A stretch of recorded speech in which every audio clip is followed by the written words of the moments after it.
হঠাৎ একদিন প্রতিবেশীর সঙ্গে দেখা হয়েছে। জিজ্ঞাসা করতেছে, আমার মা কেমন আছে জানো নাকি? তখন তো টেলিফোনের কোনো যোগাযোগ ছিল না, মোবাইল ফোনের কোনো যোগাযোগ ছিল না। জিজ্ঞাসা করতেছে, আমার মা কেমন আছে, আমার বাবা কেমন আছে? প্রতিবেশী বলে দিয়েছে, তোমার মা আজ 3 বছর বিছনায় পড়ে আছে। কোন সন্তান যদি শুনতে পাই জন্মে দুঃখিনী মা আজ 3টা বছর বিছনায় পড়ে আছে, মনে পড়ে যায় আজ 4টি বছর মায়ের খোঁজ রাখি না, বাবার খোঁজ রাখি না। মা বাবা কি খাইতেছে, মা বাবা কি পড়তেছে, আমার মা আজমা রোগে ভুগতেছে। বিবির কাছে বলেছে, বিবি আমার মা নাকি বিছনায় পড়ে আছে। এতটুকু বলার পরে মায়ের কথা যখন শুনছে, সন্তান আস্তে করে বাড়ি থেকে রাত্রে রওনা দিয়েছে। আমি আর এখানে থাকব না, জনমে দুঃখিনী মার পাশে এবারে চলে যাব। রাতের বেলা স্ট্যান্ডে এসেছে, দেখতেছে একটা মানুষও নাই, একটা গাড়ি আছে,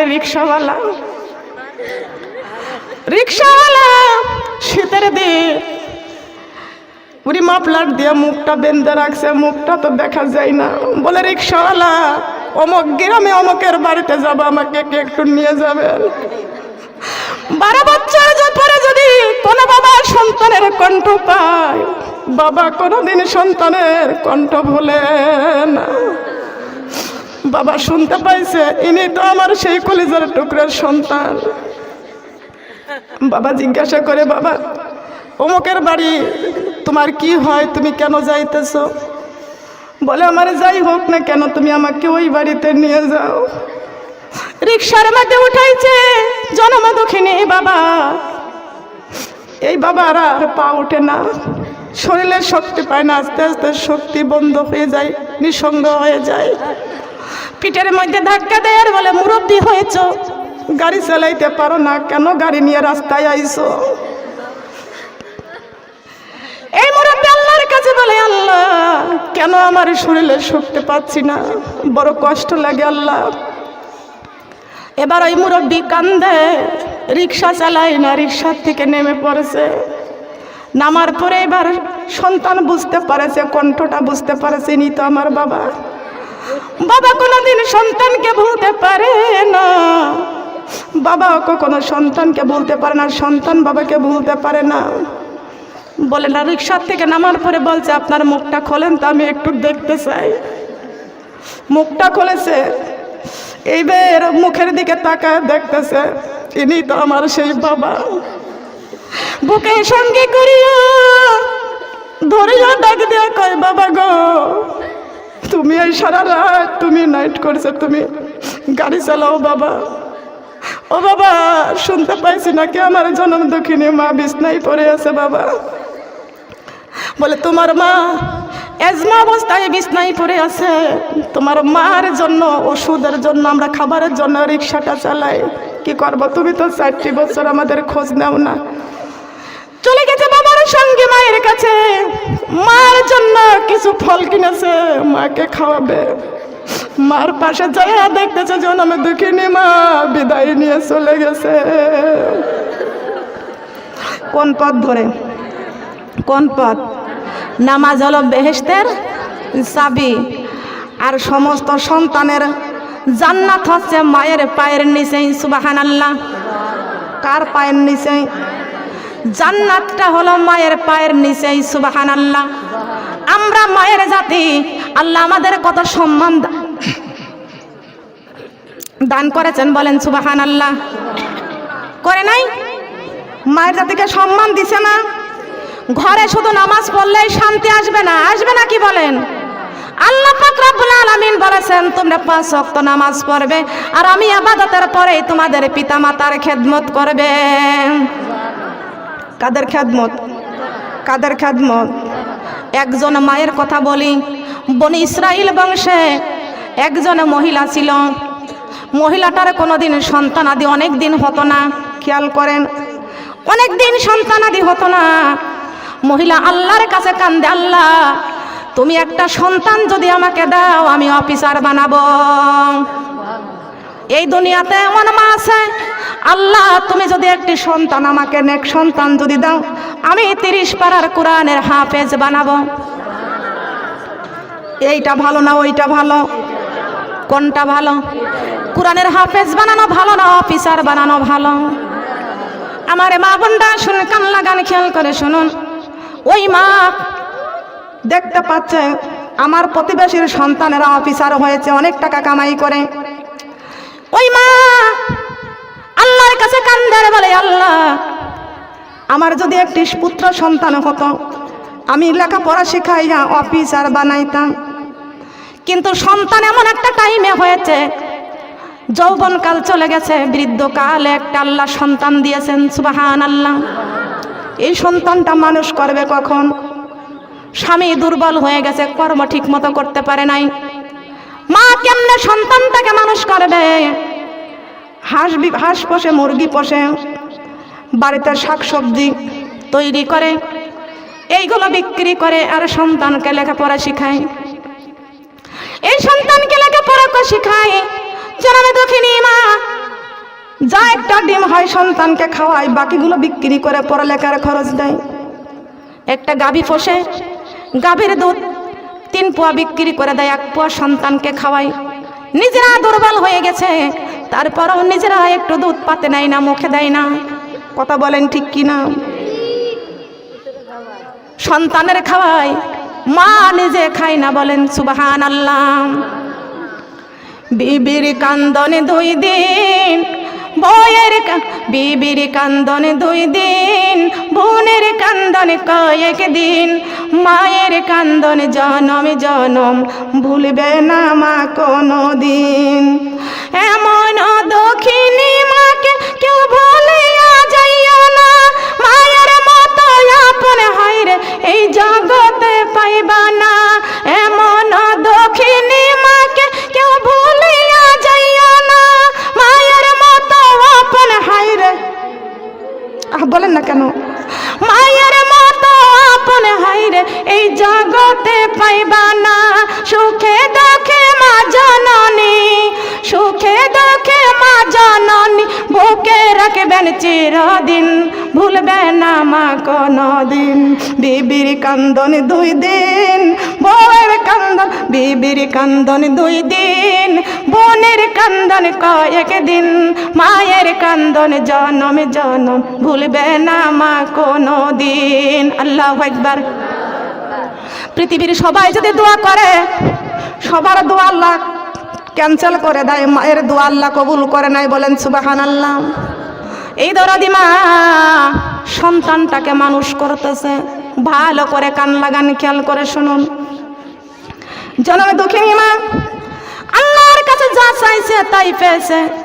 ডাক দিয়ে বলে, আল্লাহ রে বড় আশা করেছি সন্তানটা অফিসার বানাবো, কিন্তু সন্তানটা লেখাপড়া করাইতে করাইতে সন্তান যখন অফিসারের উপযুক্ত হয়ে গেছে, অফিসার হয়ে গেছে, তখন মা বাবা বৃদ্ধ হয়ে গেছে, আর কাজকর্ম কিছু করতে পারে না। ওই ছেলে তখন কি করবে? চাকরি জীবনে একটা বড় লোকের মেয়ে দেখবেন, মা যদি গরিব হয়, বাবা যদি গরিব হয়, যোগ্য সন্তানের যোগ্য দেখ, একটা যোগ্য ছেলে পাইলে বড় লোকের মেয়ে পাগল হয়ে যায়। কথা বলেন ঠিক কিনা?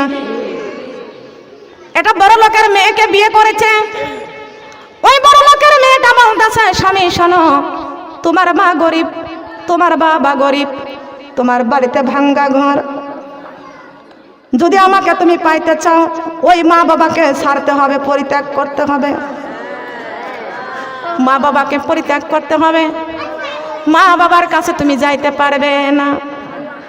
হাই হাই, ওই সন্তান একটু চিন্তা করে দেখে, আমার মা আমি নিজের চোখে দেখেছি সব ডিমগুলো বিক্রি করে দিয়ে আমার জন্য শুধু রেখে দিয়েছে, যে দুধ হয়েছে বিক্রি করেছে, আমাকে খাওয়াইছে, আর সবগুলো বিক্রি করে আমার লেখাপড়ার খরচ জুগাইছে।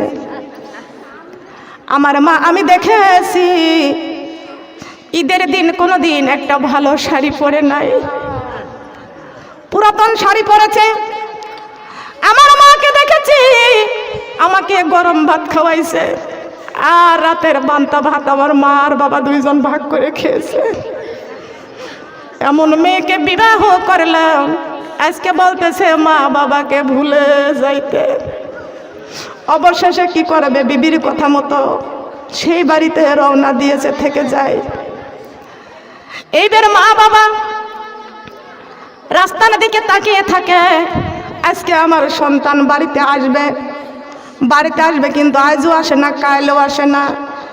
1 মাস পার হয়ে যায়, 2 মাস পার হয়ে যায়, 1 বছর পার হয়ে যায়, 2 বছর পার হয়ে যায়, সন্তান তো বাড়িতে আসে না। জনমে দুঃখিনী মা, মায়ের মনে কষ্ট আছে কি আছে না? বলেন আছে কি আছে না?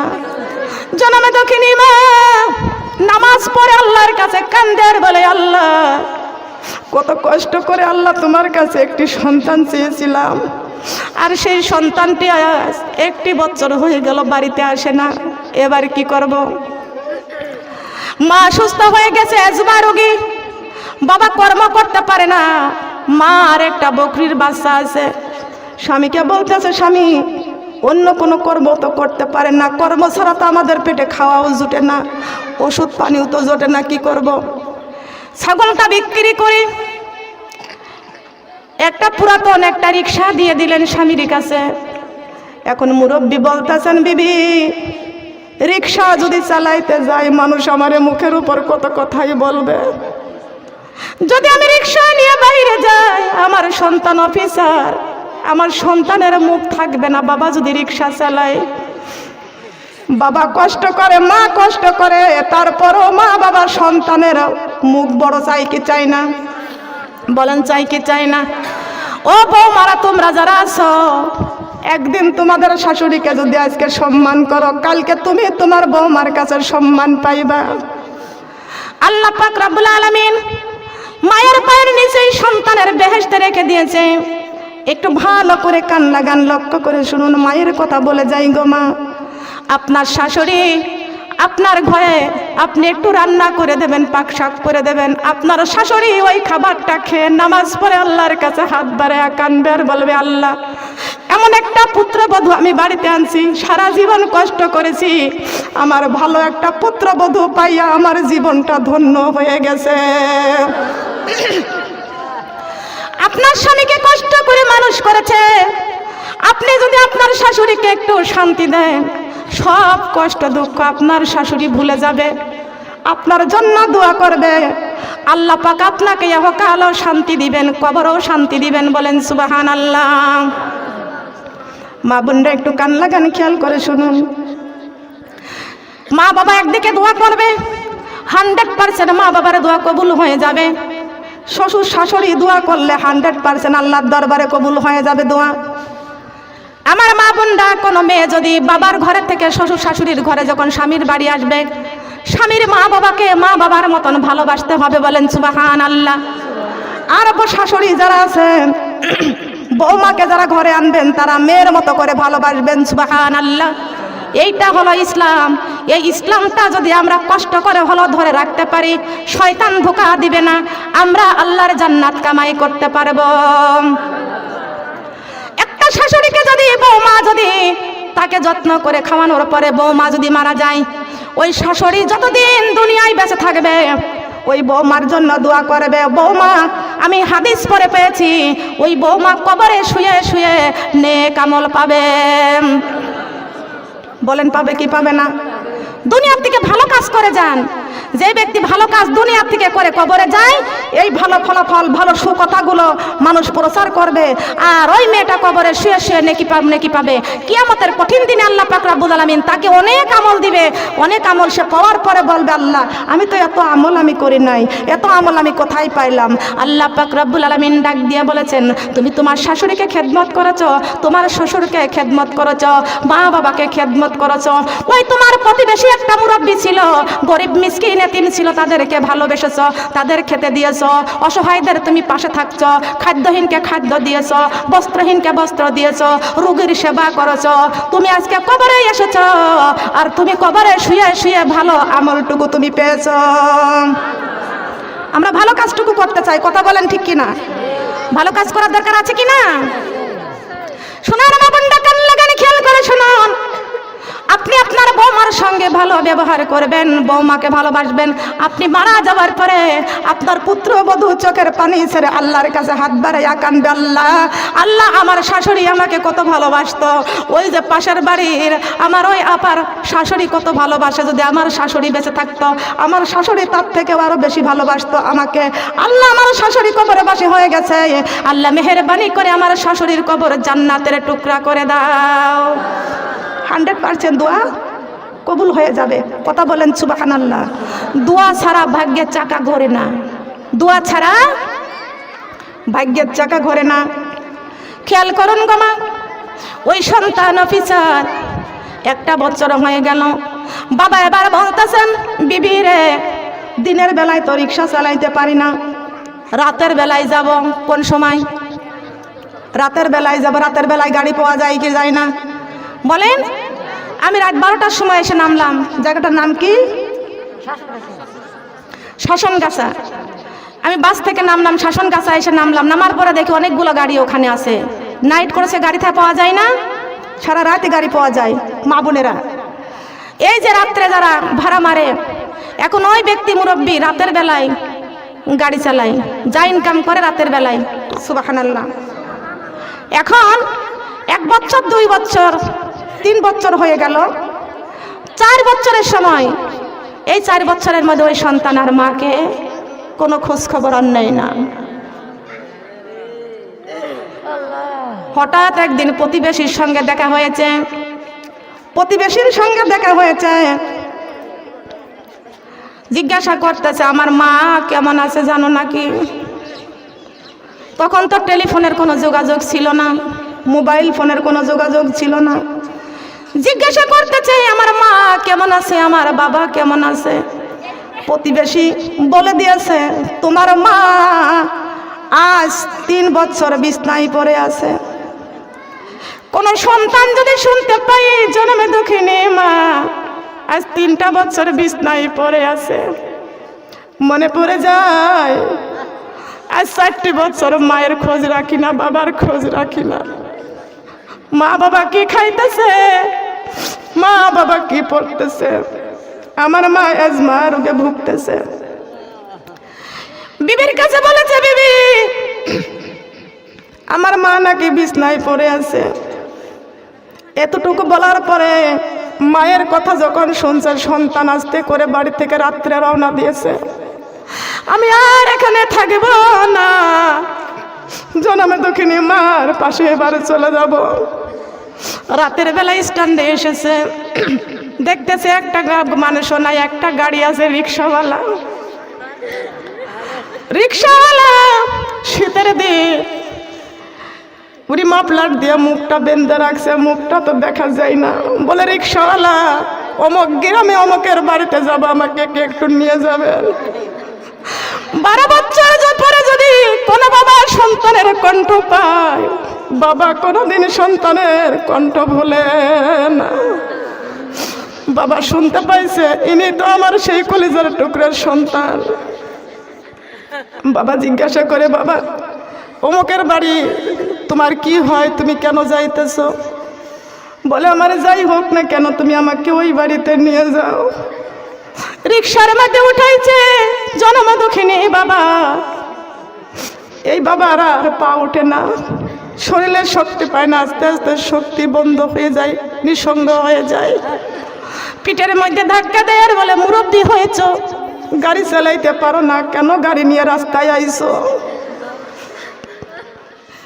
এই মুরব্বী আল্লাহর কাছে বলে আল্লাহ কেন আমার শরীরের শক্তি পাচ্ছি না, বড় কষ্ট লাগে আল্লাহ। এবার ওই মুরব্বী কান্দে, রিক্সা চালায় না, রিক্সার থেকে নেমে পড়েছে। নামার পরে এবার সন্তান বুঝতে পারেছে, কণ্ঠটা বুঝতে পারেছে ইনি তো আমার বাবা। বাবা কোনোদিন সন্তানকে ভুলতে পারে না, বাবা কখনো সন্তানকে ভুলতে পারে না, সন্তান বাবাকে ভুলতে পারে না। বলে না রিক্সার থেকে নামার পরে বলছে আপনার মুখটা খোলেন তো আমি একটু দেখতে চাই। মুখটা খুলেছে, এইবার মুখের দিকে তাকায় দেখতেছে ইনি তো আমার সেই বাবা। বুকে সঙ্গে করিয়া ধরিয়া ডাক দিয়া কয় বাবা গো, তুমি এই সারা রাত তুমি নাইট করছো, তুমি গাড়ি চালাও বাবা। ও বাবা, শুনতে পাইছি নাকি আমার জনম দুঃখিনী মা বিছনায় পড়ে আছে বাবা। বলে তোমার মা এজমা অবস্থায় বিছনায় পড়ে আছে, তোমার মার জন্য ওষুধের জন্য আমরা খাবারের জন্য রিক্সাটা চালাই, কি করবো? তুমি তো 4টি বছর আমাদের খোঁজ নাও না।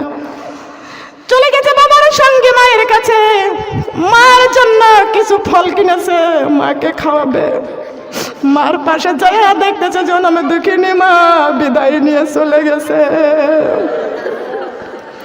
চোখের জলে বাদ মানে না, বুক ভেঙে যাইছি রে, মা জননী চলে যাবে আর আসবে না ফিরে, মা জননী চলে গেল আর পাবো না ফিরে।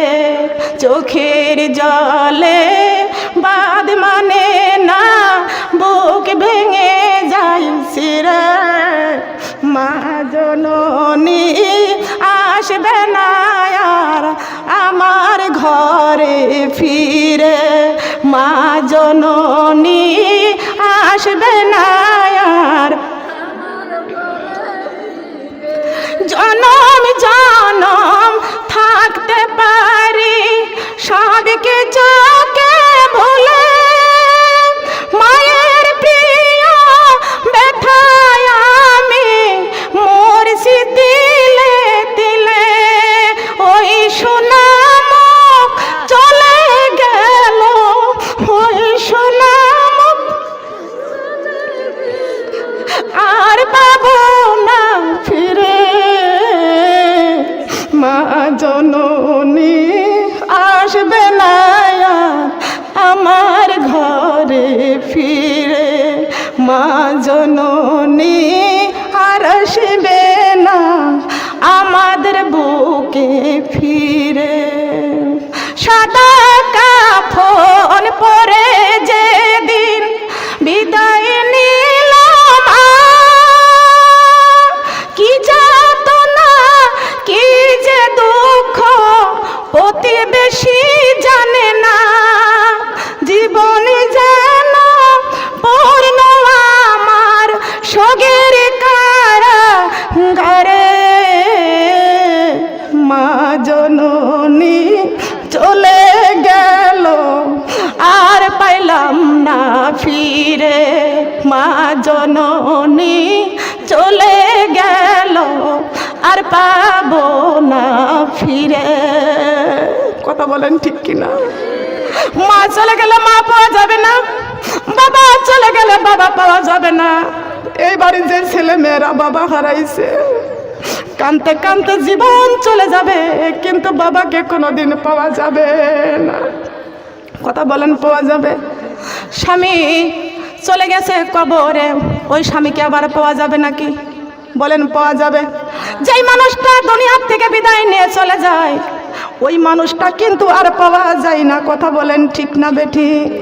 ও মা বোনেরা, যারা বৌমা আছেন, শাশুড়ি আছেন, আমার মা বোনেরা, ইসলামটাকে আমাদের ঘরে রাখবেন। আমি বলে যাই, ঘরে যাবেন, শাশুড়ি বৌমাকে সালাম জানাবেন, শাশুড়ি বৌমাকে সালাম দিবেন। এই শান্তির ইসলামটা যদি আপনারা ধরে রাখতে পারেন, এই দুনিয়ায় শান্তি পাইবেন, মরার পরে কবরে যায় জান্নাত পাইবেন। বলেন সুবহানাল্লাহ। জান্নাতে মায়ের পায়ের নিচেই বলছে নবী হাদিসেতে, জান্নাত মায়ের পায়ের নিচেই বলছে নবী হাদিসেতে, মারি কলি যায় আঘাত দিলে আল্লাহ সহে না, মারি কলি যায় আঘাত দিলে আল্লাহ সহে না, আল্লাহ নবীজির দয়া তারা পাবি না। বলেন আল্লাহ নবীজির দয়া। মা বাবা অতি আপন, মা বাবার কর যতন, মা বাবা অতি আপন, মা বাবার কর যতন। 3 পয়সার চাকরি পাইয়া ভুইলা যায় না, 3 টাকার চাকরি পাইয়া ভুইলা যায় না, আল্লাহ নবীজির দয়া তারা পাবি না। হায়রে আল্লাহ নবীজির দয়া, আল্লাহ নবীজির দয়া, বলেন না সুবহানাল্লাহ। আমার মা বোনরা খেয়াল করেন, বিশ্ব নবী একজন সাহাবী ছিলেন, বিশ্ব নবীর একজন সাহাবী ছিলেন। এই সাহাবী কিন্তু বিবির সঙ্গে তার মা কোনো কথাই বলতো না, কিন্তু বিবি মিথ্যা কথা বলতো স্বামীর কাছে। কার কাছে? নাম কি? নাম হলো,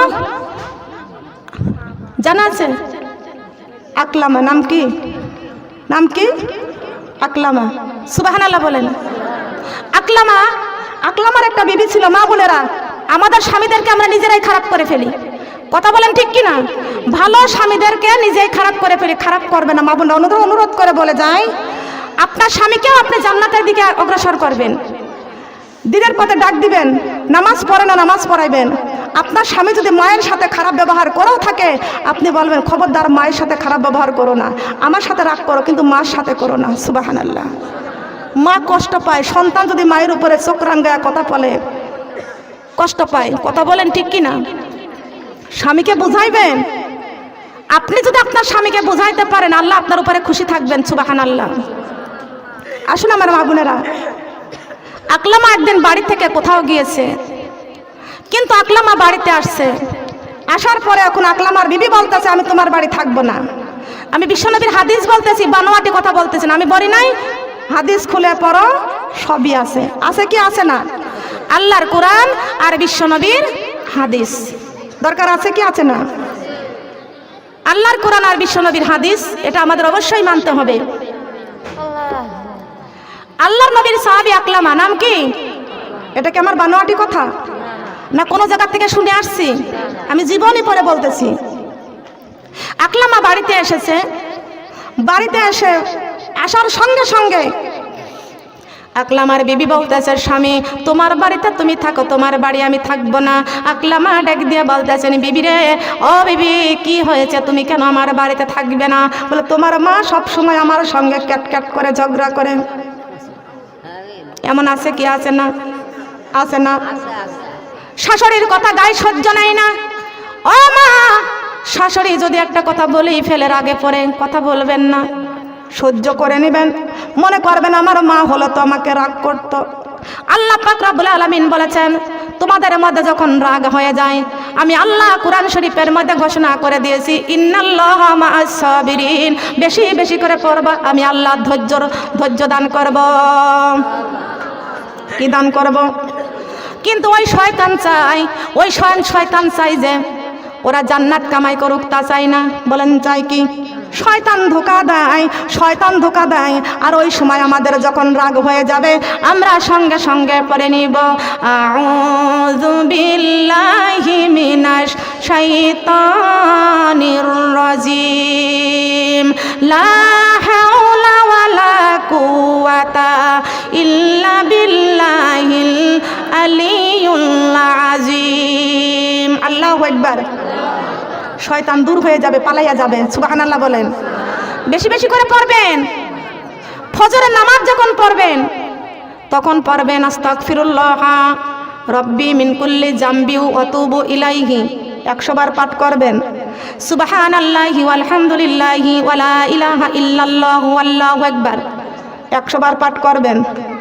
আল্লাহুম্মা সাল্লি আলা মুহাম্মাদ ওয়া আলা আলি মুহাম্মাদ কামা সাল্লাইতা আলা ইব্রাহিম ওয়া আলা আলি ইব্রাহিম ইন্নাকা হামিদুম মাজিদ। আল্লাহুম্মা বারিক আলা মুহাম্মাদ ওয়া আলা আলি মুহাম্মাদ কামা বারাকতা আলা ইব্রাহিম ওয়া আলা আলি ইব্রাহিম ইন্নাকা হামিদুম মাজিদ। আল্লাহু আকবার। 100 বার পাঠ করবেন। সূরা হাশরের শেষ 3 আয়াত 3 বার পড়বেন। ওই দিনে যদি আপনি মরিয়া যান, আল্লাহ পাক রব্বুল আলামিন বলেছেন, আমি ওই বান্দির জন্য জান্নাতের দরজা খুলে দিব। ওই আমল করে যে ব্যক্তি ওই দিনে মারা যাবে, জান্নাতের দরজা আমার আল্লাহ খুলে দিবেন। বলেন সুবহানাল্লাহ।